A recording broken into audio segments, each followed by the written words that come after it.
Good day mga katambayan, welcome po sa aking channel. Sa mga napadaan na po dyan, sana po ay consider nyo po na mag-subscribe. At mga bago po pala nating subscribers dyan, welcome po sa aking channel. Maraming salamat po. Mga subscribers and viewers, maraming salamat.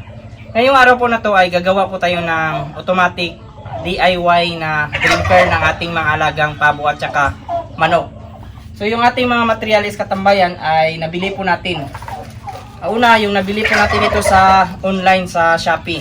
Sa halagang tag 16 pesos per piece. 10 po yung binili natin o nabili po natin sa halagang 166 yung 10. Ito mga materialis natin. Hindi ko alam kung anong size ito. Pumunta lang kasi tayo sa hardware at namili. Ito tubo. Yung tubo na binili po natin ay saktong-sakto lang po sa dito. Sakto lang po siya makasya. Dinala ko lang to sa hardware at saka kinasya ko kaya nagkuha lang ko ng ganitong tubo klase. At yung ito naman extra lang to na nakuha natin. Gagamitin din po natin ito. Tiplon po mga katambayan. At yung ating pangdikit at yung hose mga katambayan. Dito po natin ilalagay yung ating drinker. Ididikit po natin mga katambayan. At yung water supply naman po, dito natin ilalagay, ikakabit yung hose. O makikita nyo po lahat mamaya pagkatapos po natin gawin. Bali, ilagay natin sa taas yung tubig. O, sisimulan na po natin mga katambayan. Una po mga katambayan ay kailangan po natin i-measure yung haba. Since mataas yung ating tubo, saktong-sakto.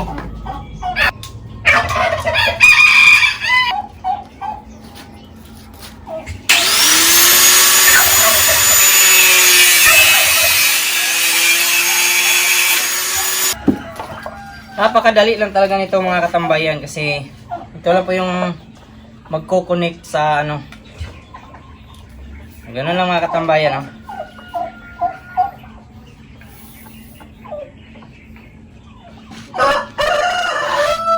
Since 10 yung ating water drinker mga katambayan, kailangan nating pagkasya yung 10 dito na butas. Tag 7 inches po na pagitan ng water drinker po natin sa bawat isa.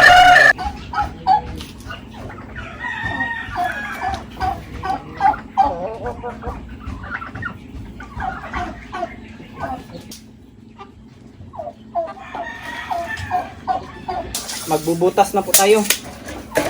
Dapat po mga katambayan, pag magbutas po tayo, yung bala po ng ating barina ay dapat kasing laki po ng papasukan po ng tubig.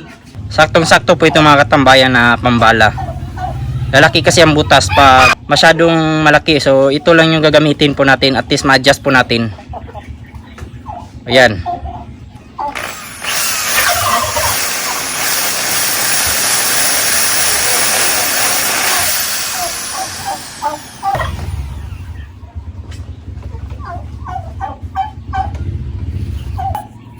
Napasok na po natin yung butas.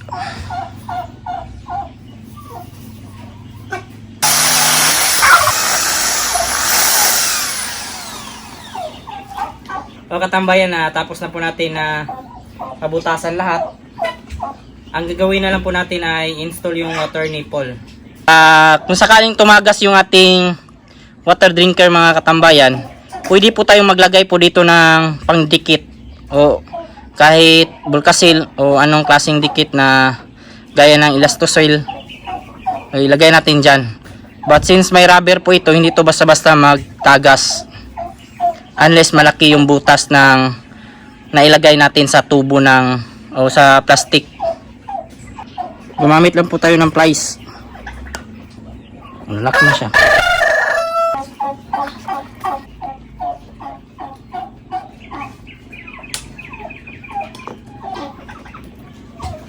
Kung maaari mga katambayan, magaspang kasi itong nabutasan, kung may ano kayo, liha di papel,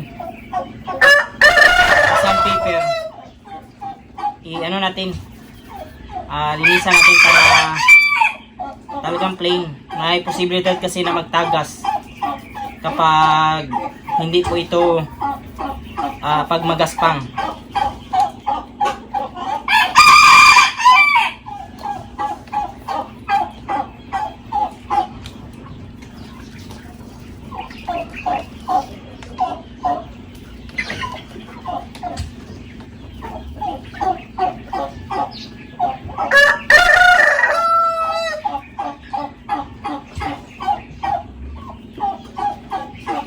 Isa sa rason mga katambayan na gumawa po tayo nito, minsan kasi umuwi tayo ng probinsya at walang magbabantay.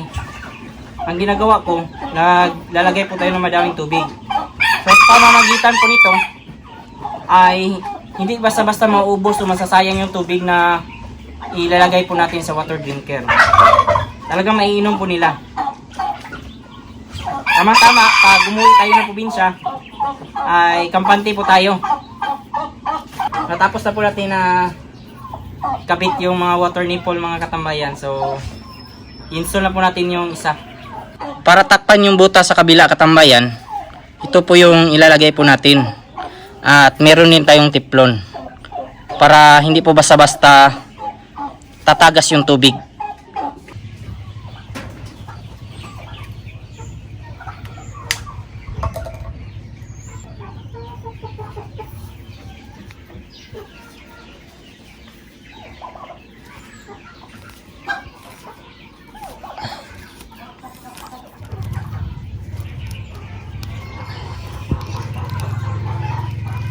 Nalak na po natin katambayan.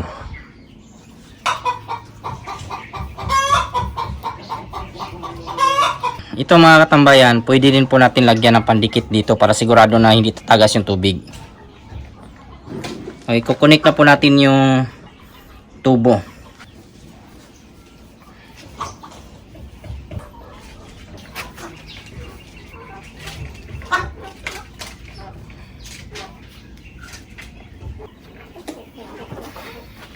So ito na katambayan. Kung magtagas po siya dito ay ano na natin, lagyan na po natin ng pandikit. Katambayan, naglagay po tayo ng kahoy po dito para pang alalay. Ganun po yan. So ang haba po nito sa lupa, nasa 21 inches. So saktong-sakto sa ating mga alagang manok at pabo. Sasanayin na lang po natin. So umpisa naman talaga ay magtataka po sila. Pero pag nasanay yung ating mga alaga, sigurado alam na po nila kung saan sila iinom. Maglalagay po tayo ng harang po dito.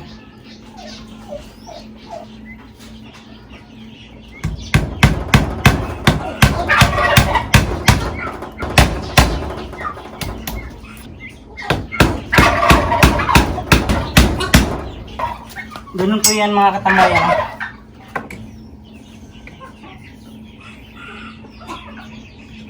Ayan lang. Ang gamit naman po ng hose mga katambayan at nito ay papasok po natin.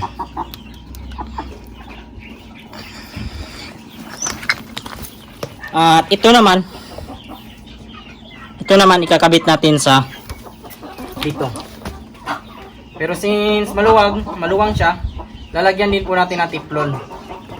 At anon lang mga katambayan, yung tubig dadaan dito. Yan na, tapos na agad.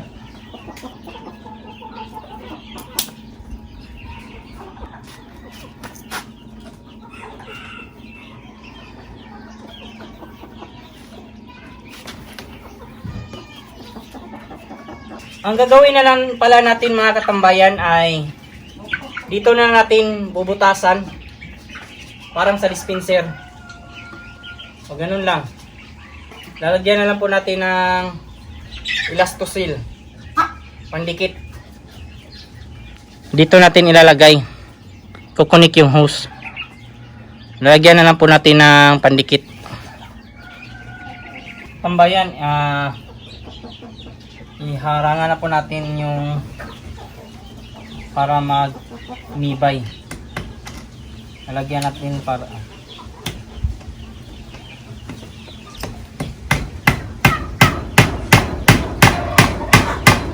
dandahan lang po sa pagpako, baka matamaan natin yung tubo at baka mabasag lang.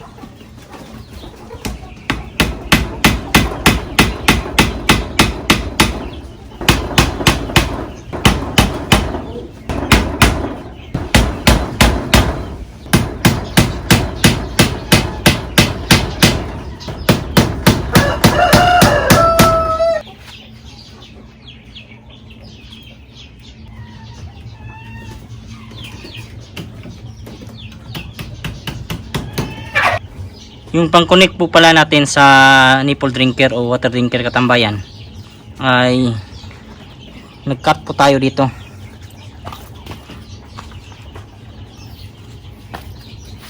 Para hindi mahirap ipasok.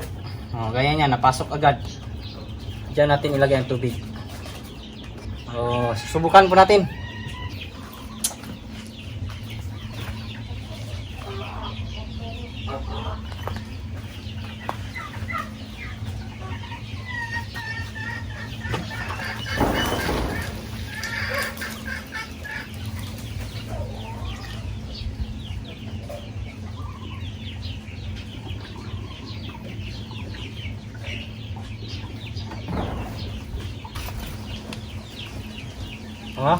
Tingnan nyo katambayan.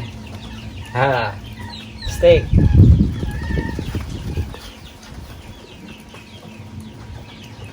Okay yung gawa natin.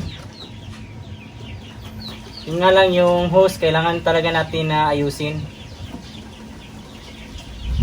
Masyadong mataas kasi yung hose, kaya putulan pa natin. At least nakita na po natin, no? Ganun din dito sa kabila. Galing.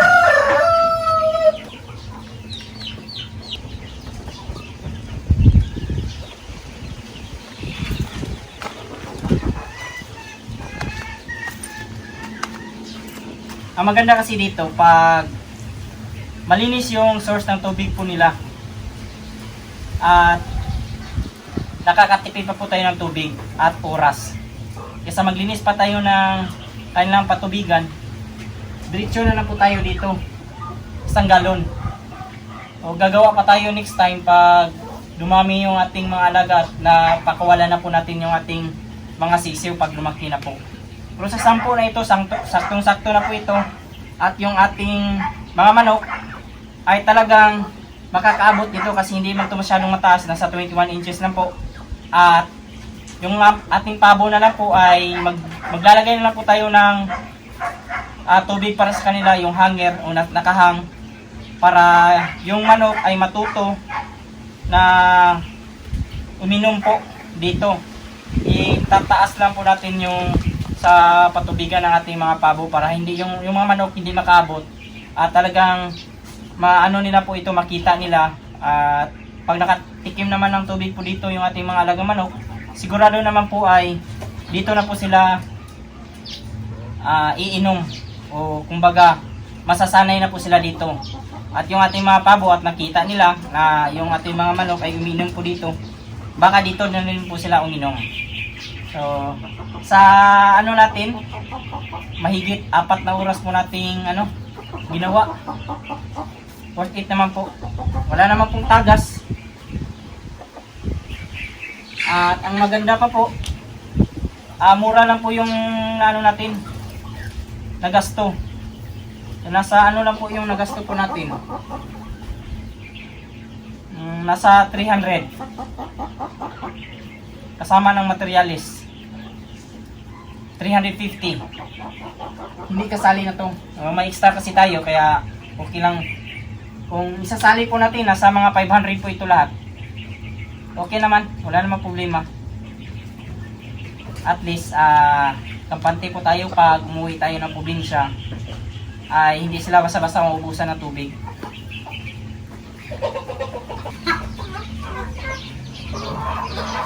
Yan na po ngayong araw mga katambayan, at sana po ay may nakuha po kayong kunting ideya kung paano magawa ng automatic DIY o water drinker sa ating mga alaga. Sa mga nanonood po pala na ating mga previous videos, maraming salamat po sa inyo. At kung kayo lang po ay napadaan, sana po ay consider nyo po mag-subscribe. Napakalaking tulong po yan. Kung may mga katanungan naman po kayo, ilagay nyo lang po sa comment section at ating sasagutin. At huwag kalimutan i-click yung notification bell para sa mga susunod na videos. At bago muna tayo magpaalam, shoutout muna natin yung ating mga kaibigan dyan na si Happy Field Vlog and Vargas Mini Farm. At kung kayo po ay mapadaan sa kanilang channel, sana din po ay consider nyo po mag-subscribe. Napakalaking tulong po yan. Maraming salamat, God bless, at ingat po kayo palagi. Bye-bye!